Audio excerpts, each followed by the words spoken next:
Okay,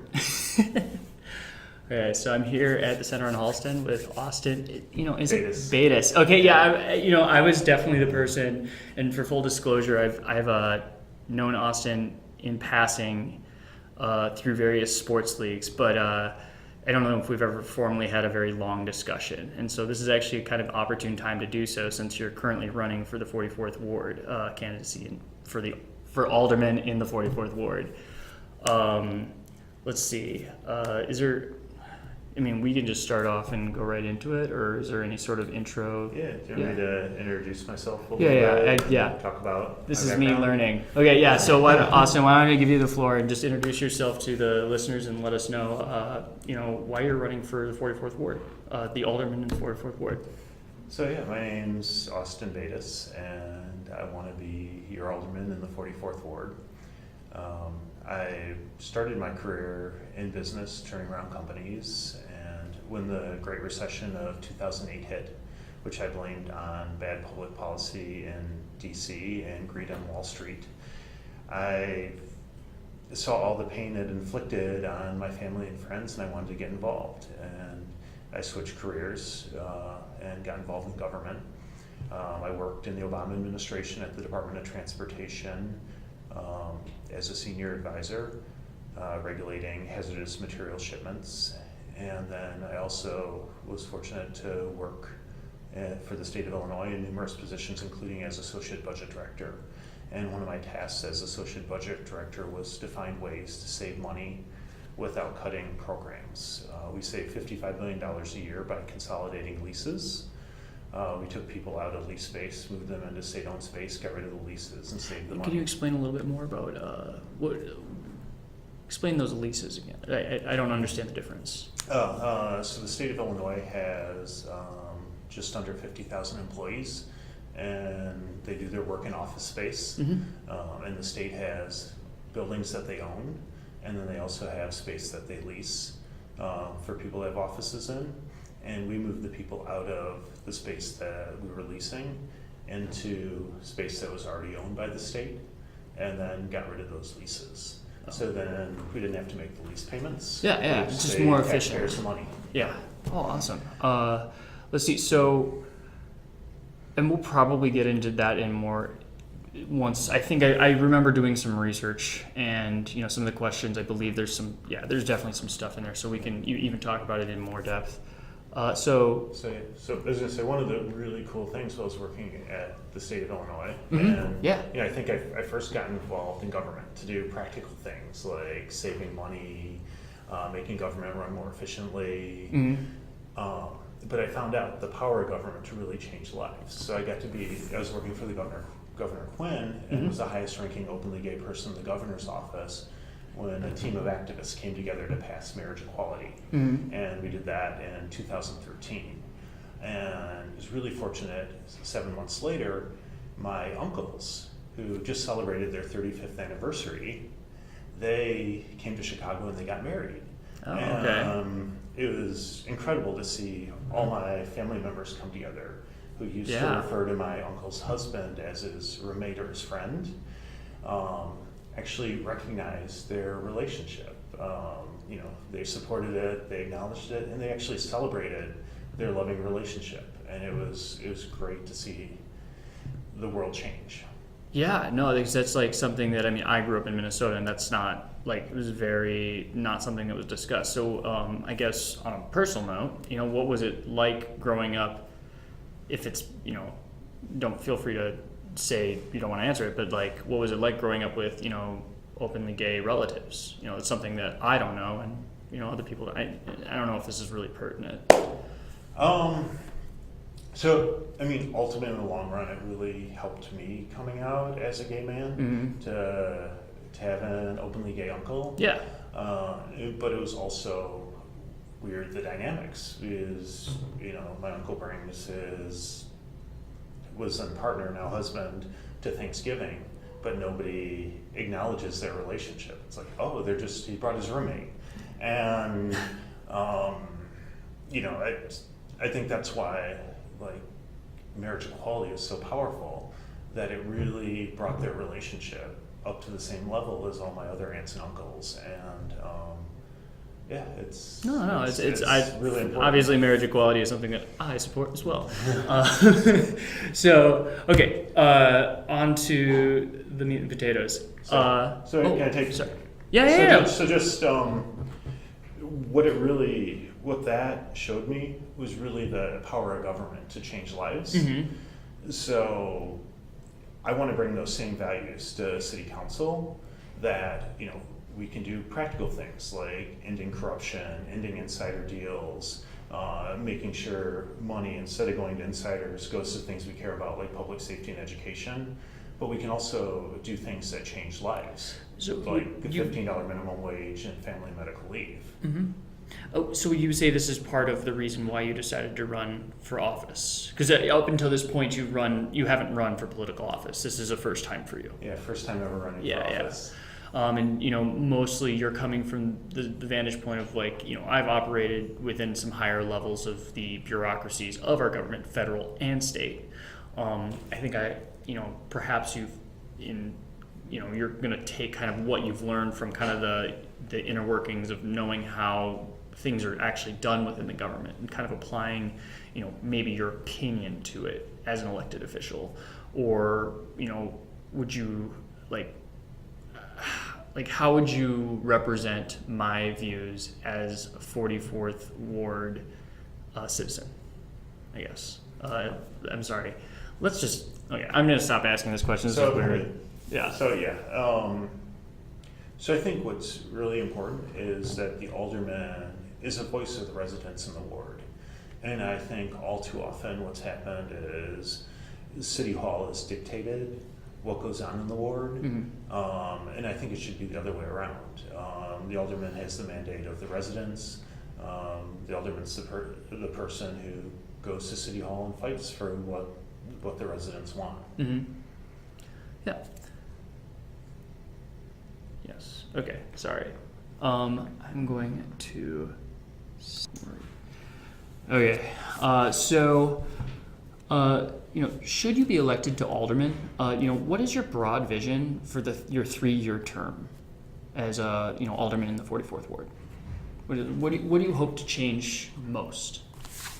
So I think the big thing that we have to do is we have to end corruption in the city. We have to end insider deals, and we have to reduce or eliminate TIFs, which relate to all these insider deals and what those things do. Could you explain a little bit more about it relating, or how did the TIFs incentivize these insider deals and the corruption within Chicago? I mean, how do you see it as a candidate?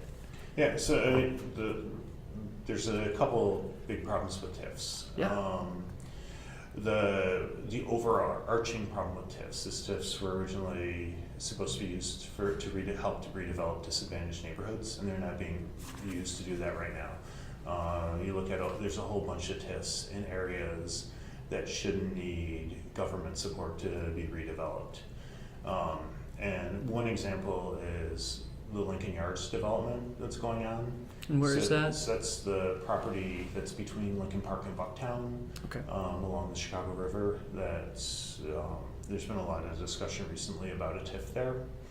And my big problem with there being a TIF in Lincoln Yards is that they're planning thousands of residences there. And what a TIF does is it takes property tax revenue where it is right now, and that's how much the city keeps getting. And the incremental increase in value in property tax revenue ends up going into the TIF. Yep. So the problem is you're gonna have a couple thousand residents living in Lincoln Yards, and they're gonna want police protection, they're gonna want snowplows on their streets, they're gonna want their kids to go to the public schools, and none of the revenue, the increase in revenue from their property taxes is gonna go. We're increasing schools, right? Increasing liability while not increasing revenue. Exactly. Yes. And what that means is the rest of us, we're going to see our property taxes go up to support their kids in the schools, to support public safety, and so forth. And that's not fair, and it's not necessary in an area that is between two fairly affluent neighborhoods in the city of Chicago. It's not really this is not why TIFs were designed. Exactly. Yes, and so that the point is, your point would be that, review the reasons behind creating TIFs in general on top of why we're creating maybe this specific TIF. Where does that, or tax increment financing district, if anyone is not aware of what those are. Yeah. So the first problem is the broader issue of the use of TIFs in areas that shouldn't need a TIF to be developed. The second thing is you look at the TIFs when they're created, and a lot of them are bringing in a lot of excess revenue beyond what they're originally set to fund.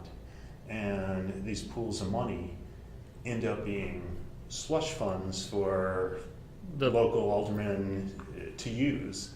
And that additional money should actually be coming into the general fund to support education, to support public safety. Mm-hmm. And on top of that, there's a lack of transparency into these TIFs and how much money these TIFs are generating. Yeah, do you have any thoughts as far as, how to make these TIF districts a little bit more transparent to the general public? Or, I guess, how would you maybe want to push for more transparency, if you were elected to be alderman?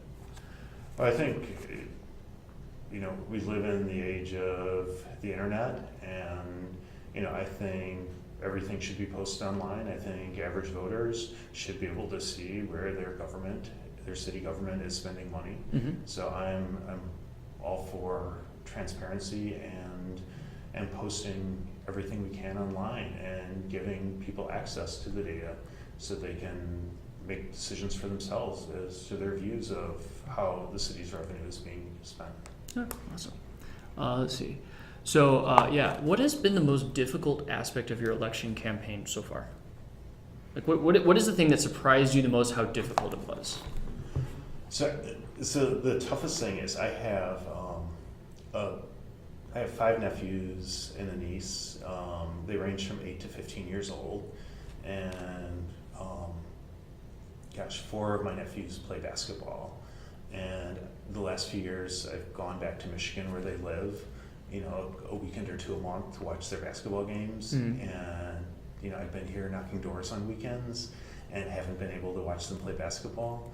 And it's really difficult to explain to a 12-year-old why you're not showing up at their basketball game. Yeah, they're kind of like, oh, you're getting a job? Like, what? Exactly. They can't even understand the concept of that yet, maybe. And they're incredible kids, and I miss them a lot. And but it really is tough to explain to a 12-year-old why you're not there. Oh, yeah. Okay, yeah, that makes sense. Let's see.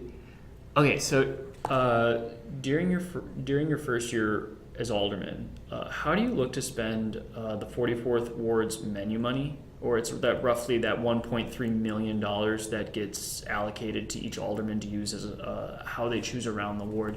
Are there any projects around the ward that you actually think you would like to pursue? So, I think the 44th Ward should be doing participatory budgeting. Mm-hmm.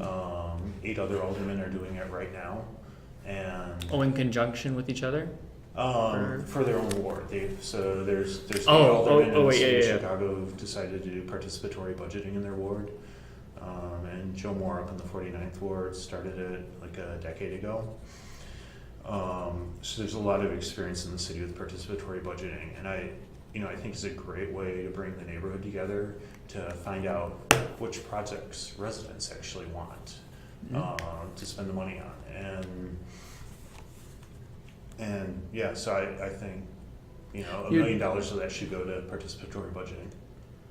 Well, $1 million, so you would, okay, so you would, have an allocation of stuff that you, based on your understanding that $300,000 would, as you see fit, but then $1 million of that goes into that participatory budgeting process? So in talking to other aldermen who do participatory budgeting, so they set up the $1 million for participatory budgeting, but what happens a lot is you end up with cost overruns or a cost overrun from the project last year. So you don't budget at all. So that way you can make sure when you do a project that you can get it finished. Okay, yeah.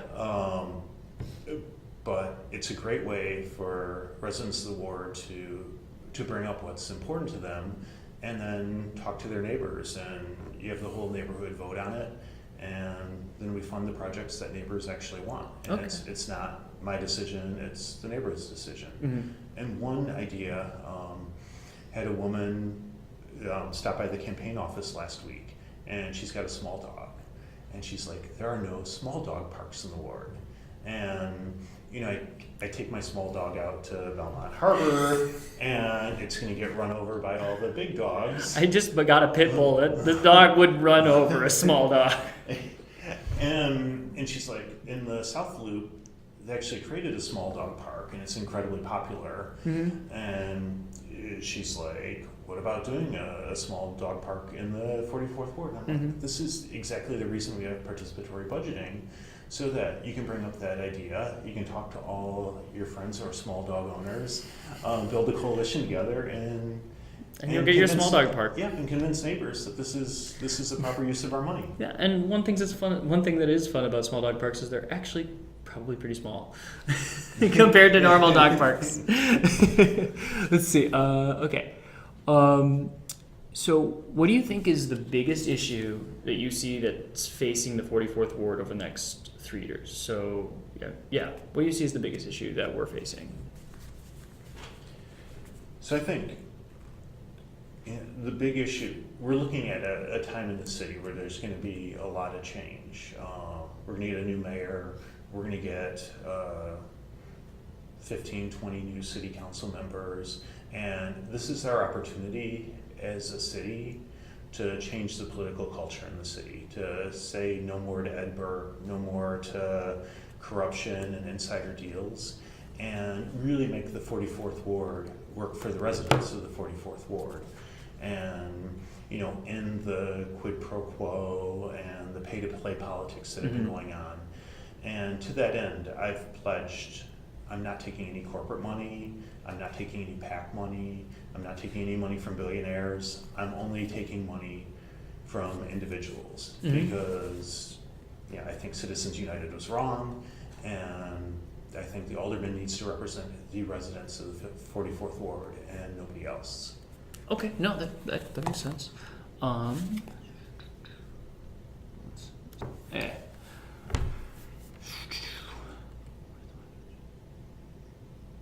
Yeah, okay, so in that same vein, what do you see as the biggest issue facing Chicago? So well, no, you just answered with the mayor. Okay, so, so how do you see your private sector experience aiding you as an alderman?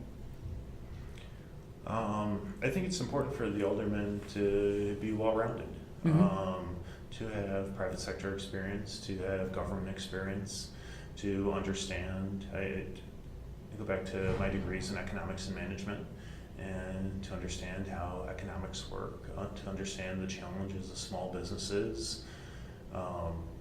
So I think it's very important to have a broad base of experience to be a good alderman. Okay, and then what do you think is the most important thing that you learned in the private sector that you're going to bring to the alderman position? Like what concepts did you learn? Is just kind of, if there's anything that comes off the top of your head, or? Yeah, I think one of the things that I did in my career was I turned around an environmental laboratory. This is a 50-person environmental laboratory, and we turned it around by focusing on quality. And I think the learning experience there from managing cash flow and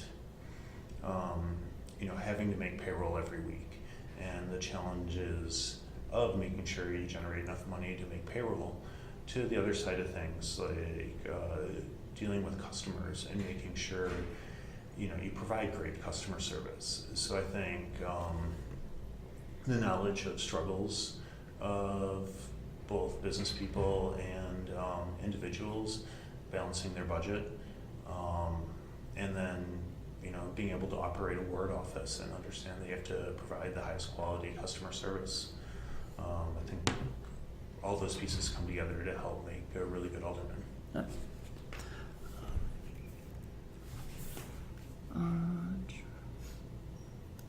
Talked about that. So what are your major differences with the incumbent Alderman Tom Tunney as it concerns the strategic development of the 44th Ward? Where do you find yourself disagreeing with Tom the most? So I think when we walk around the ward and you see the vacant storefronts that have popped up over the last few years, I think we need a plan to deal with the vacant storefronts. I think a lot of it's the Amazon effect. You know, I look at my building and I see 15 packages arriving every day. So it's not going to go away. Yeah. And if we want to have, you know, what we love about the neighborhood is it's a vibrant, walkable neighborhood. And if we end up with a bunch of vacant storefronts, it's no longer vibrant. Yeah. So, you know, the overall macroeconomic picture has changed with Amazon. So I think we need to be aggressive about what we're doing with the storefronts. And I think we need to bring neighbors together. I think it can be, and throw a bunch of ideas on. And some of the ideas I have are community gathering spaces, art spaces, tax credits for small business startups. There's a bunch of different things that we can do, but we should bring the neighborhood together and come up with a plan to address it. Yeah, okay. So, and this is, again, something, if you feel free to not answer, but so it's been reported that, you know, you have the backing of the Ricketts family on the internet, and these are the individuals who own the Cubs and Wrigley Field.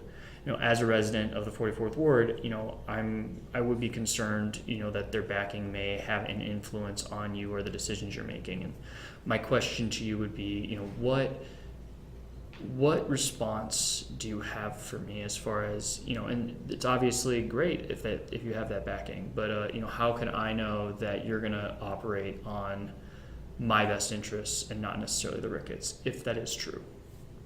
So it's untrue. It's a lie that Tom Tunney has created.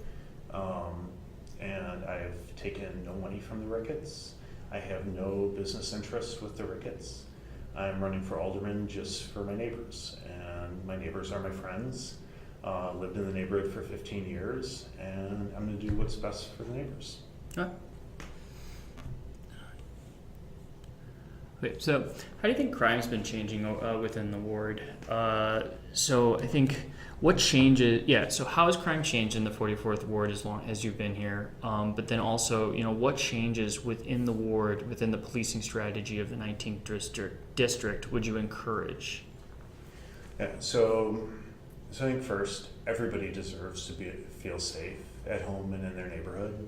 And when you hear the stories about carjackings, armed robberies, breaking and entering, you know, even if it happens once, it's too many. Everybody deserves to feel safe, and we should come up with an aggressive strategy to take it on. The 19th district's down almost 100 officers from where it was a few years ago. So I think we need to make sure that our police district is properly staffed and properly trained. How do we go about doing that? I think that gets back to corruption and insider deals and diverting money from the general fund.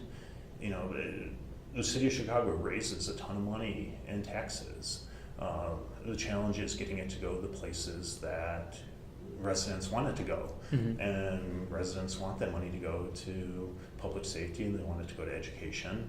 And as aldermen, you need to make sure it goes to those places so that everyone can be safe.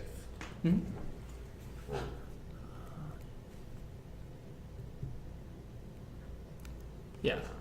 Where if there's a, and we've talked about this a little bit, but if there's a, where is the place, where specifically would you seek to increase the city of Chicago's transparency?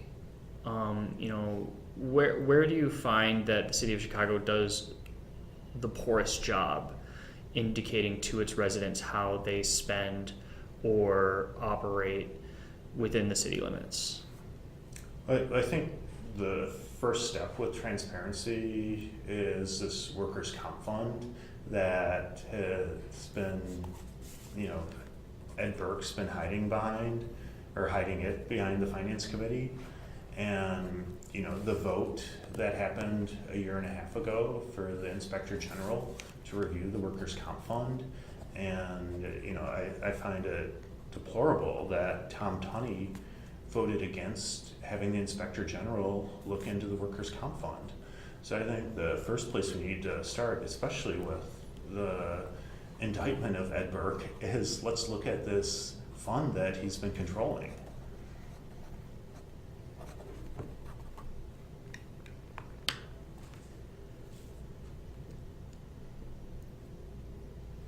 Okay. Yep. No. I'm trying to think if I have a question, a follow up to that. I need to learn more about that before I can really. I may ask you a follow up question on that. Not at another time. Yeah. So if you look, there's a recent Tribune article, basically. Which, and this is the individual who, like, something with it was a fast food restaurant or something like that. Yeah. I've like skimmed that, but I haven't gone really deep. So you're saying that there's Tom Tunney voted to prevent the Inspector General, who is specifically brought in to review and increase transparency, and he voted against that individual having access to the inner workings of a fund controlled by someone who is $100 million fund. $100 million fund. Okay, cool. So there is a Chicago Tribune article. Yeah, no. I'll do the research. Don't worry about that. I worked in enablers and talked about the 25 aldermen that prevented the IG from looking into this fund. Yeah, and that's where I will probably get. Yeah, no, this is something like you're against that. Got it. Let's see. What would you? Yeah. So, is there what would you like to see change within Chicago Public Schools over the next 3 years? Is there anything in particular that you see with how the city of Chicago manages its public school systems that you would like to change?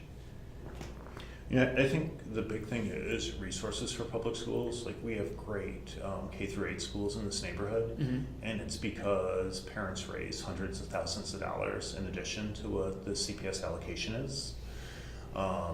And what that speaks to me in general is what's the allocation to schools in other neighborhoods that don't have the wherewithal for parents to raise that much money. So I think we really need to look at our school funding formula. And I think the other big piece of the school funding formula is the amount of state dollars. We're 49th in the amount of dollars that come from the state per student. As a city? No, if you look at just the specific schools within the ward. No, if you look at state share versus local share of education on a national basis. You're talking against Illinois, like Maine or Minnesota or something. Oh, okay. So Illinois has like the second highest local share of education. So because the state's not contributing enough money, that means local governments end up having to raise property taxes to cover the shortfall from the state. This is particularly hard on the individuals who come from neighborhoods without the financial resources that are not necessarily available in the 44th ward or even other wards around the city. Yeah, and parents here have done a fantastic job making sure we have great schools. Yeah, no, I have heard nothing but great things about our schools here. But as a are we responsible for just our schools in the 44th ward, or as a city as a whole? So. But it's a broader discussion. It is a much broader discussion. Funding. Let's see. Could you explain your reasoning behind backing a $15 minimum wage within the city of Chicago? How have the 44th Ward's business leaders responded to that, and how do you feel a $15 minimum wage would help? So I feel personally that everybody who's working a 40-hour week deserves to make enough money to be able to support their family, and it's a deeply held belief of mine that people should be paid for the work they do, and they should be paid enough money to make ends meet. Mm-hmm. Do you how would you set about implementing the $15 minimum wage? I mean, I know it's a political, like you have to get other aldermen on board, but do you have any what's a first day effort? Like, let's say you're elected, and then now a week or two later, you're sitting in office, what are you going to do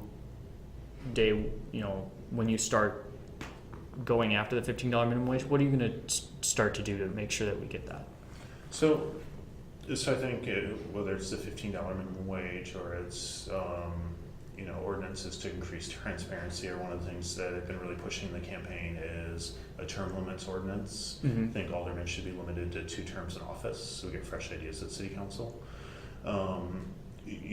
Whatever you want to pass, I'll have to spend time sitting down with all of the other aldermen and trying to build a coalition to get to 26 votes, so we can pass something and we can actually have that become the law of the city. So a lot of it is having those conversations with the other aldermen and persuading them that this is right for the city. Okay.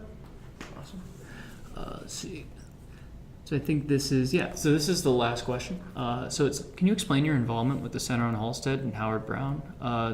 Where do you see these organizations growing within the 44th Ward and, helping serve the city's LGBTQ population as a whole?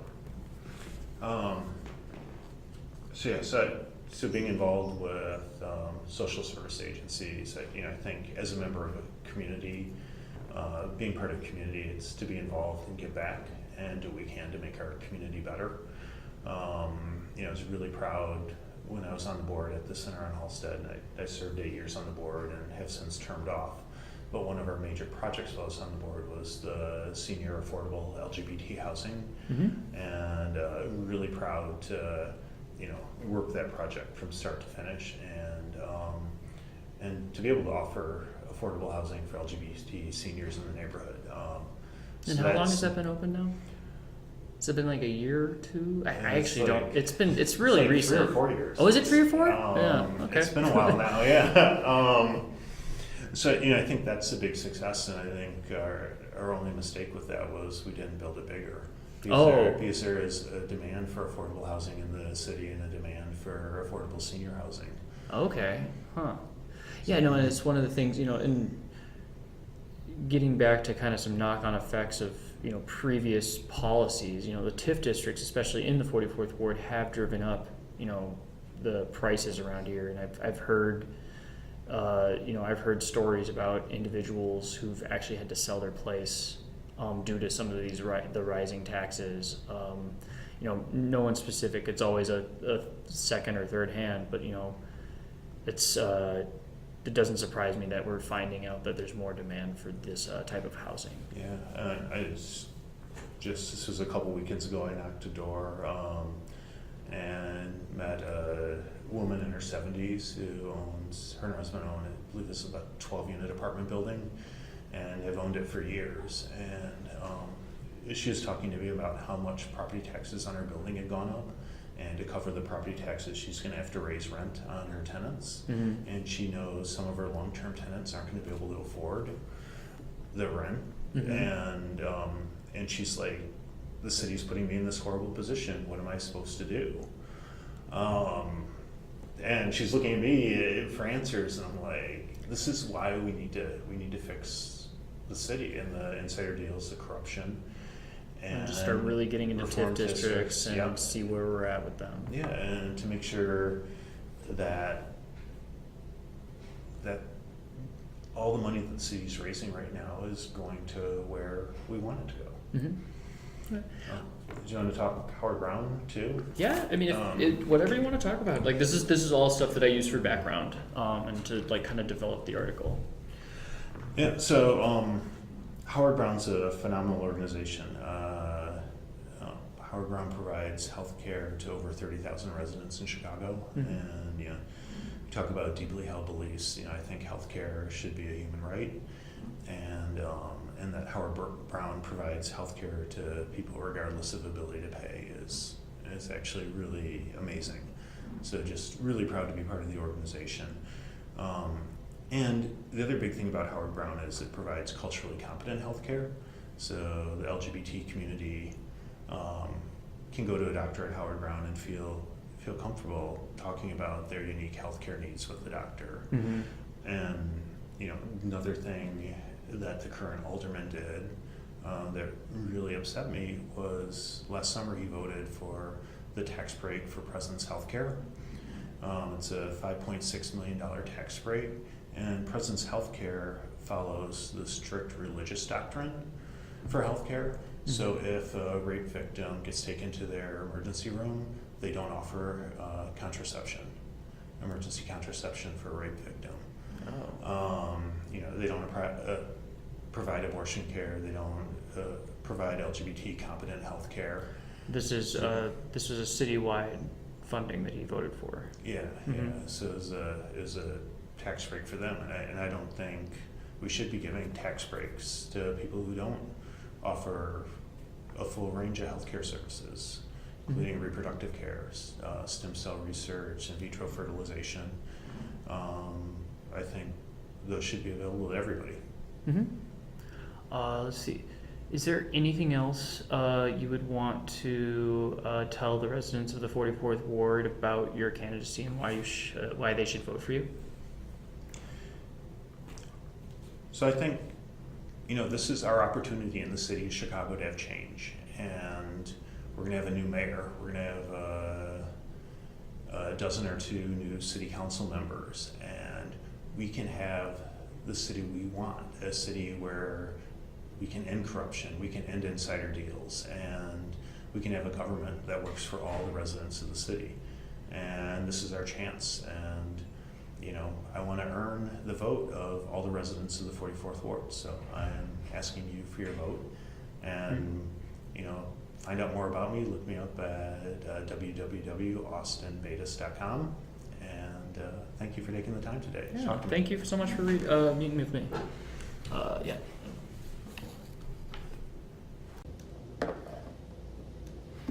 So you're going to be... I'm sorry. I was going to say, to your question before, and we answered via email before, on the crime statistics. No, it's like totally legit. It's just like, I don't know, for me, I was kind of like, that's a weird, you're not wrong, but it's a weird point in time to be trying to represent the 44th Ward, considering it's market days and kind of August is when people lose their minds. Yeah. But it makes sense. Like, it was like one of those things where I'm like, I could probably, I don't know, how do you feel about it at this point? So we did, because we were looking at crime statistics, because when you talk to people, like crime shows up as a number one concern.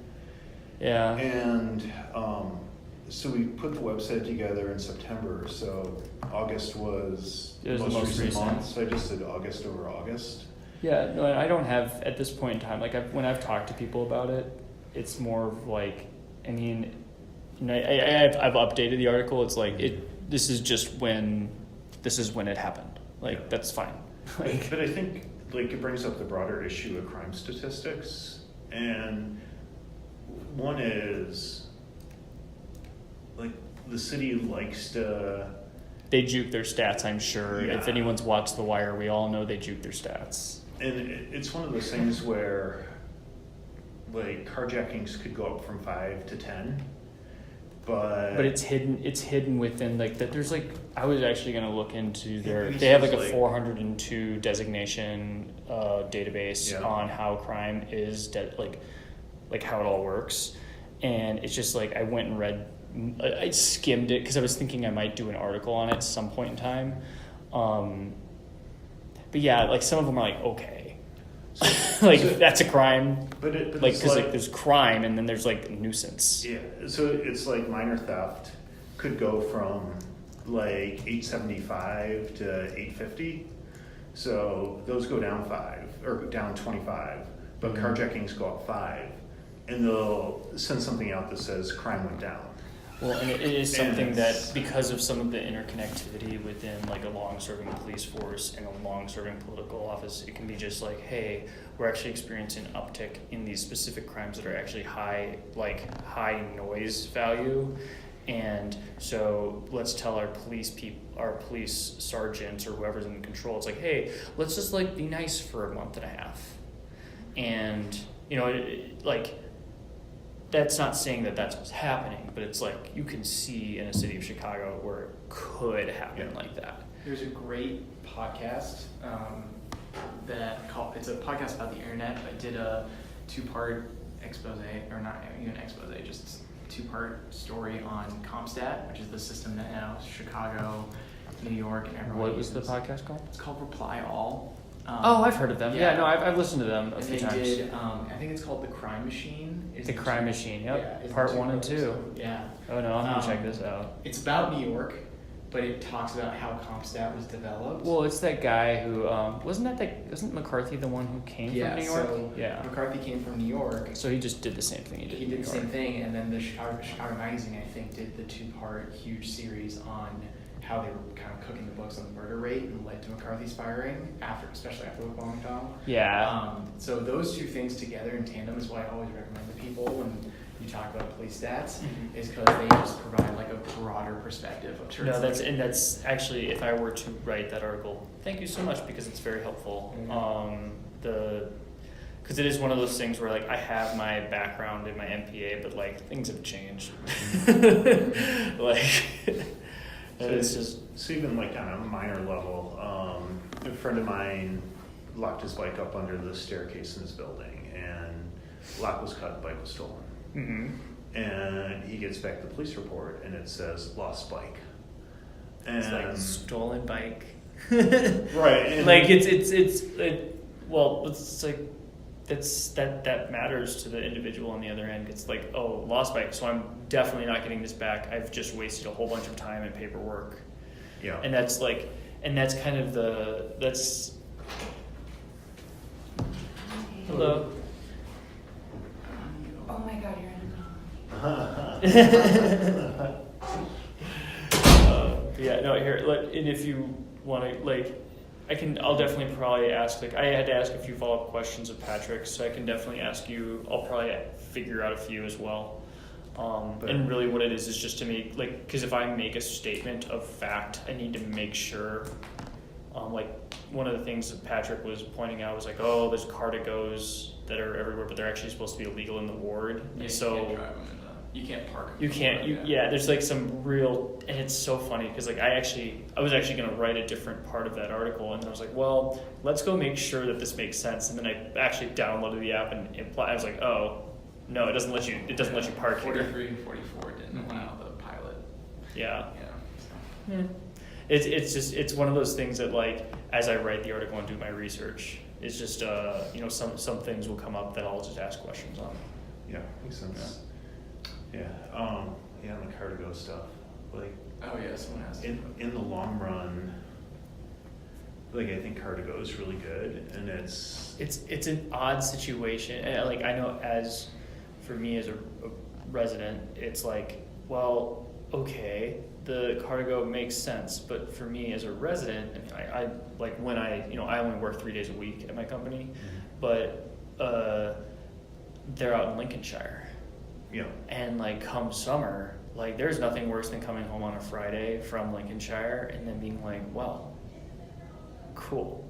But like I think Cardigo totally would reduce the amount of cars, and so it's just one of those like I have to get out of my old. I have to allow change. Like I mean, I bought one of those stupid smart cars. Like I just like parking is a big deal for me because like I would drive. It would take an hour to drive home from Lincolnshire, and I'd get here, and it'd be like another 5 to 10 minutes to find parking with my Fiesta, which is not even a big car. Yeah. But it was just like, oh my god, because like I think your building, you guys have parking under there. I have a parking spot. So, Like yeah. it's just like, and it's one of those things. It's like, you know what? I bought a place without a parking spot. Like, I can't complain too much. But it's just like, it is crazy on certain weekends, certain days. It's like you get here and it's like, oh, okay, zoo. We're a zoo today. We've decided to be a zoo. Yeah, and it's exactly what you said. It's that in the long run, with Cardigo, hopefully less people own cars, so there'll be less competition for parking. Mm-hmm. But for a couple-year transition period, and people, It's just going to be a little weird and hairy. Yeah, because people need to get used to it. Yeah. But it's, it's very, like, I actually hadn't even heard about it until I was talking to Patrick about it. And I was just like, oh, this is like a big political hot button. Well, not really, but it's around. Yeah. There's something there. It's just the parking with Wrigley is what is the biggest thing. And it's like, Yeah. And you don't want, there'd be a Cubs game and all of a sudden 200 Cardigos show up in the neighborhood to come park here for a Cubs game. that would be bad. I live by the stadium. I could too, totally so- see something like that. I mean, maybe it doesn't. Maybe it maybe longer term when people like use the service because they all know about it. I mean, like I'm pretty literate online. I didn't hear about it until very recently. So, but like maybe that makes sense. But yeah, people got to sell their cars first. Yeah, that's the biggest thing. Yeah. Cool. Hey, thank Yeah. you. Thank you so much for showing up. Good to see you. Yeah, thanks for your flexibility. Alexander. And Alexander, okay. Nice to meet Alexander, you. nice to meet you. Yeah, yep, and I'll follow up, and if you guys have any questions, any requests, just let me know. Yeah, thanks for doing this. It's great. No. It's like there's hard press for local reporting, and like it's always good to have as many people out there as possible. But yeah, well, it's like my vantage point was I was like, if I was 23 and going to college, I would have killed it to do this, and here I am, and I have the opportunity. Why not? Yeah, that's true. I mean, it's good for democracy. The Yeah. more conversation we have, the better. Yeah, exactly. Yeah, and I just think it's fair that every candidate. I mean, like it's not easy to get. It's not easy to get into office. It's not easy to even get on the ballot. So the fact that we have elections still in this day of age of like hyper communication, where candidates can feel like they didn't adequately present themselves, it's like ridiculous. Yeah. So just doing it for free. Awesome. Have a good rest of your day. It's nice to